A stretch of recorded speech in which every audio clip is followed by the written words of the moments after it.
what would you say are the most exciting changes or promising changes you've seen relative to, you can speak to behavioral health or addiction in technology or whatever comes to mind, the Yeah. most exciting or promising changes you've seen? I think there's two things. One is that there's renewed emphasis on prevention. And when I look at the problems that we're having in mental health and in treatment and recovery, it really, in my mind, the biggest issues come down to one thing, which is capacity. We don't have enough providers, we don't have enough centers, we don't have enough clinicians to take care of the volume of people who are sick. And the number of professionals in the field is shrinking, and the number of people who need services is growing. And so we have this huge problem, and it's becoming bigger and more problematic by the day.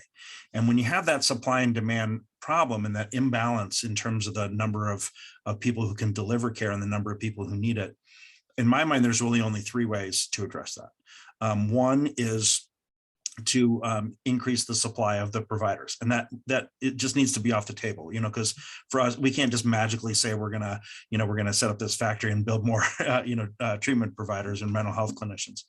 The second way that I think is more realistic is the use of technology, and I'll come back to that in a second. But things that can help us extend the workforce and make care more effective, make it more efficient, so that people can get better faster.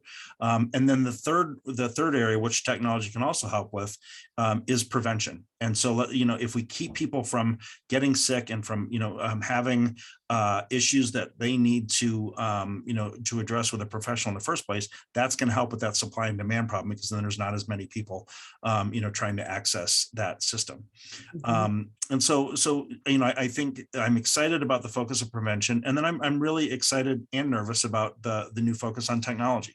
And we have, especially coming out of the pandemic, we have investment in the field of mental health and addiction technologies that we've never seen before, just unprecedented levels, from the investment community, from companies, tech companies, large and small, who are working in this area and coming up with really, exciting things.